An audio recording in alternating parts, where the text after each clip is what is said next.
తనపై వచ్చిన అక్రమ మట్టి దందా ఆరోపణలు అవాస్తవమని బీఆర్ఎస్ పార్టీ నాయకుడు కౌశిక హరి ఏకంగా తడిబట్టలతో పోచమ్మగుడిలో ప్రవేశించి సంచలనం సృష్టించారు. పెద్దపల్లి జిల్లా గోదావరిఖని పట్టణంలోని పోచమ్మ ఆలయంలో బీఆర్ఎస్ పార్టీ నాయకులు కౌశిక హరితో పాటుగా మాజీ ఎమ్మెల్యే కోరుకంటి చందర్ పార్టీ శ్రేణులతో కలిసి నిరసన ప్రదర్శన చేపట్టారు. ఇటీవల అంతర్గా మండల కేంద్రంలోని మట్టి అక్రమ రవాణా విషయంలో నాయకుడు కౌశిక హరి అధికారులను మట్టి రవాణా చేస్తున్న కాంట్రాక్టర్లను ప్రశ్నించారు. దీనిపై సదరు మట్టికి సంబంధించిన కాంట్రాక్టర్ ఆడపు వెంకటేష్ ఇటీవల మాట్లాడారు. తనను బీఆర్ఎస్ నాయకుడు కౌశిక హరి మట్టి విషయంలో డబ్బులు డిమాండ్ చేశాడని, అవి ఇవ్వకపోవడంతో అక్రమ రవాణా అంటూ తనను ఇబ్బందులకు గురి చేస్తున్నాడని చేసిన ఆరోపణలు నిజం కాదని తెలిపారు. నువ్వు హిందువు అయితే తడిబట్టలతో పోచమ్మ గుడిలోకి వెళ్లాలని కాంట్రాక్టర్ సవాల్ విసిరారు. దీనికి స్పందించిన బీఆర్ఎస్ నాయకుడు కౌశిక హరి ఏకంగా పార్టీ శ్రేణులతో పట్టణంలోని పోచమ్మ గుడి వద్దకు వెళ్లి స్నానం చేసి తడిబట్టలతో వెళ్లి పూజలు చేశారు.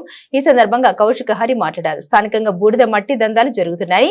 ఇదంతా ఎమ్మెల్యే రాజ్ ఠాకూర్ మక్కాన్ సింగ్ అవినీతికి పాల్పడుతున్నారని ఆరోపించారు. తాను ఎవరిని ఎలాంటి డబ్బులు అడగలేదని, అవసరమైతే స్థానికంగా జరిగే దందాలపై బహిరంగ చర్చకు సిద్ధమని బీఆర్ఎస్ నాయకులు సవాల్ విసిరారు. మాజీ ఎమ్మెల్యే కోరుకంటి చందర్ మాట్లాడుతూ పట్టణంలో జరుగుతున్న అవినీతి అక్రమాలను ప్రశ్నిస్తే అక్రమ అరెస్టులతో అడ్డుకుంటున్నారని అన్నారు. అవినీతి ఆరోపణలు ఎదుర్కొంటున్న అధికార పార్టీ నాయకులు అధికారులు నిజం కాదని నిరూపించుకోవాలని తెలిపారు.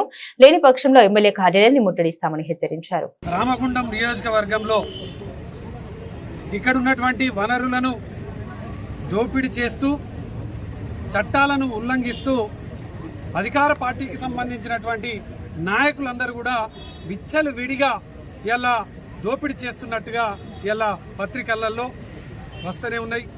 ఈ మధ్య కాలంలో బీఆర్ఎస్ నాయకులు కౌశిక హరి గారు వారు చేస్తున్నటువంటి దోపిడీ మీద ఒక ప్రకటన చేస్తూ కనీసము ఆ పాండుకు వెళ్దామంటే కూడా వెళ్లకుండా అడ్డుకోవడం, మట్టి విషయంలో మాట్లాడితే వేరే విధంగా మాట్లాడు. అసలు ఈ యొక్క ప్రభుత్వం, ఇక్కడ ఉన్నటువంటి పాలకులు, వీళ్ళ ఆలోచన ఏంది? అసలు మిమ్మల్ని ఏది ప్రశ్నించొద్దా, ఏమి అడగద్దా? అడిగితే దాని మీద సమాధానం చెప్పాల్సింది పోయి ఉల్టా నాయకుల మీద లేనిపోని ఆరోపణలు చేస్తూ వ్యక్తిగతమైనటువంటి ఆరోపణలు చేయడం అనేది ప్రజాస్వామ్యానికే ఇది గొడ్డలి పెట్టు. ప్రజాస్వామ్య దేశంలో ఎవరికైనా ప్రశ్నించేటువంటి హక్కు ఉంటుంది. ప్రతిపక్షాలుగా మేము ప్రశ్నిస్తాం. దానికి నిజంగా మీరు మట్టి దోపిడీ చేయనట్టయితే, బూడిదలో దోపిడీ జరిగినట్టయితే మీరు స్పందించండి. అధికారులు వెంటనే దీని మీద స్పందించాలి. బీఆర్ఎస్ పార్టీ రెవెన్యూ ఆఫీస్ దగ్గర కానీ, కలెక్టర్ ఆఫీస్ దగ్గర కానీ మేము ముట్టడి చేయడానికి, ఇక్కడ ఎమ్మెల్యే కార్యాలయాన్ని ముట్టడి చేయడానికి ఈ యొక్క కార్యాచరణ ఉంటుందని ఈ సందర్భంగా తెలియజేస్తాం. ఇక్కడ 700 లారీలు ఉన్నాయి. వాళ్ళందరికీ వస్తుంది NH బయట బండ్లు ఎందుకు, మన బండ్లు ఉండాలి.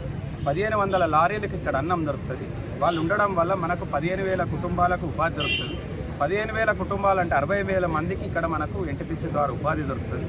ఇక్కడ ప్రతి నిర్వాసిత గ్రామంల నుంచి లారీలు కొనుక్కుంటే మనకు ఉపాధి దొరుకుతుంది అని మేము చెప్తా ఉన్నాం. అదొక్కటి.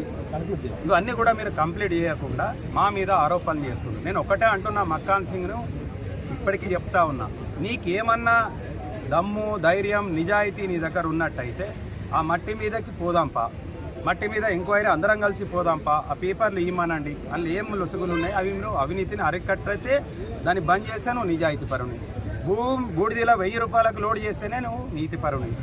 ఇవన్నీ నీకు ఏదన్నా ఉంటే ఇక్కడనే చర్చ పెడదాం. మళ్ళీ ఆదివారం ఇక్కడ కూర్చుందాం. శనివారం అంటే శనివారం, ఆదివారం అంటే ఆదివారం ఇదే పోచమ్మ కాడ కూర్చుందాం, లేదంటే రామాలయంలో కూర్చుందాం, లేకపోతే నీ క్యాంప్ ఆఫీసులో కూర్చుందాం. చర్చ చేద్దాం. విలేకరులను తీసుకురండి, లైన్ లారీ ఓనర్లను తీసుకురండి, టిప్పర్ లారీ ఓనర్లను తీసుకురండి, ఆ 115 మంది కాంట్రాక్టర్లను రూపాయలను రమ్మనండి, 38 మంది 130 రూపాయల కాంట్రాక్టర్లను రమ్మందాం, అవరు బట్టి ఓనర్లను కూడా రమ్మందాం. ఈయన నేను చెప్పిన ప్రకారం పోతే ఈ వ్యవస్థకు లాభం అవుతుందా, లేకపోతే మక్కాన్ సింగ్ చేస్తున్న దోపిడితోటి ఈ ఊరికి లాభం అవుతుందా? చర్చ చేద్దాం. నేను ఒక్కనే వస్తా నీ క్యాంప్ ఆఫీస్కు, నువ్వు విలేకరులను పెట్టుకో, వీళ్ళందరినీ విలువ లైవ్ పెట్టు, చర్చ చేద్దాం.